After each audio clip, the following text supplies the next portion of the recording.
After a few moments, they finally come out of the kitchen. They had their coats on now.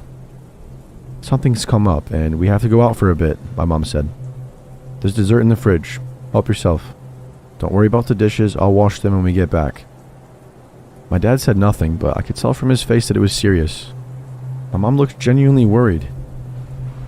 They were out that door in a flash, and I was left to finish my dinner at the table. I cleared the table and washed my plate, despite my mom's instructions. Then I went into the main room to read. I sat down on the sofa and opened one of my school books and began to relax. Hours went by and my parents still hadn't come back. It was now around 11 o'clock and I was just about to get ready for bed.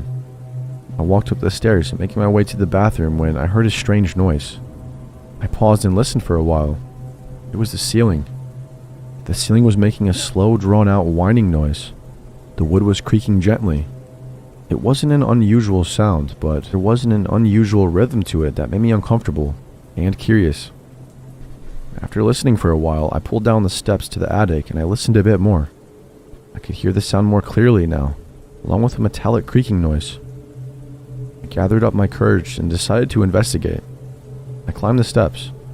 Now I have to say I wasn't scared. I didn't have an uneasy feeling. Actually, to the contrary, I felt quite comfortable. Even though it was dark and eerie, the energy in the room wasn't foreboding. It almost felt warm and inviting. As I looked around the attic, it quickly became obvious where the sound was coming from. Among the boxes and various other storage was an old rocking chair, one that belonged to my grandmother. It was one of many possessions that she had left with us at the house. She was in a nearby home for the elderly and couldn't fit much of her belongings in her room. The rocking chair was gently rocking back and forth, causing the floorboards to creak beneath it. Next to the chair, an old birdcage was displaying a similar behavior. The cage door was gently swinging open and closed, making a quiet metallic creak. Figured there was a draft, and knowing that the sounds would keep me up all night if I didn't put an end to it, I set out in search of the source. Combed the corners of the room, but try as I might, I couldn't find the source of the draft, nor could I feel it myself. There were no windows, and there wasn't much ventilation. It wasn't even windy outside. It was a calm evening. Furthermore, the chair was heavy as the birdcage, yet there were other things nearby that weren't disturbed. Stacks of paper and the like. After a while, I gave up and looked back at the chair. It was still gently rocking. I walked over to it and rested my hand on the armrest. The chair stopped rocking. Still, I couldn't feel any kind of draft. I lifted my hand and the chair was calm and quiet. But as I turned away, I heard the creaking again. I turned back and the chair was still rocking. It was really strange, but as I had said before, I wasn't really that creeped out yet. I shrugged it off and walked over to the birdcage. The door was still swinging open and closed. The cage had once housed a parrot belonging to my grandmother, but it had been empty for some time.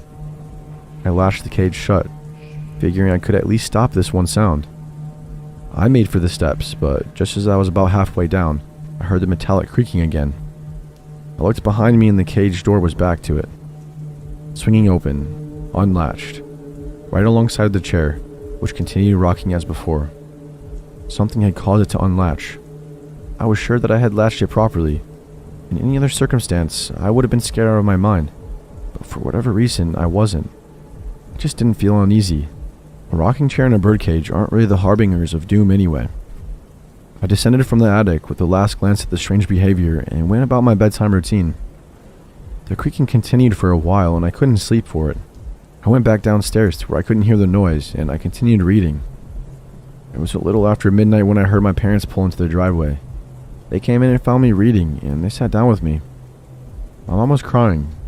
They explained to me that they had spent the evening at the hospital where my grandmother had just passed away. That's the story as my dad tells it. He believes to this day, before she left this world, his grandmother came home to pay him one last visit.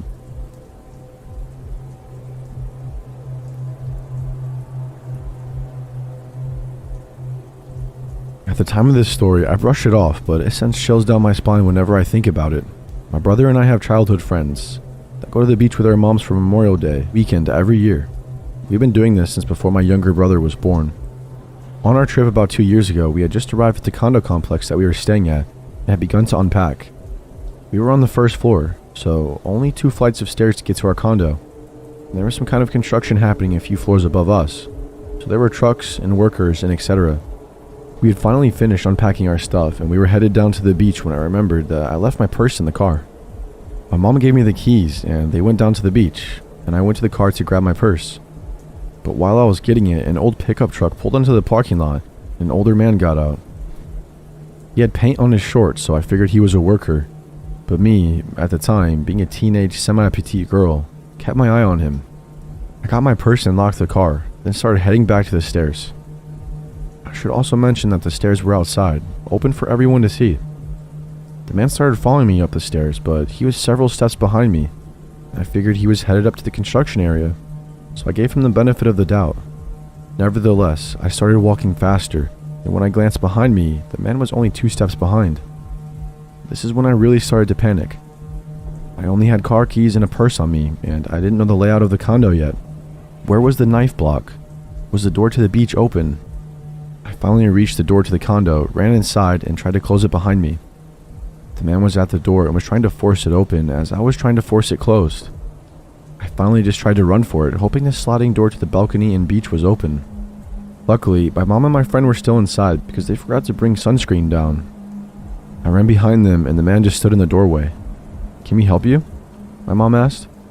The man awkwardly smiled and mumbled something about looking for supplies and abruptly closed the door. After I calmed down, we went back to the parking lot and his car was gone. I'm confident that the man thought I was going to be alone in that condo with him, and I don't like to think about what could have happened if my mom and friend weren't there.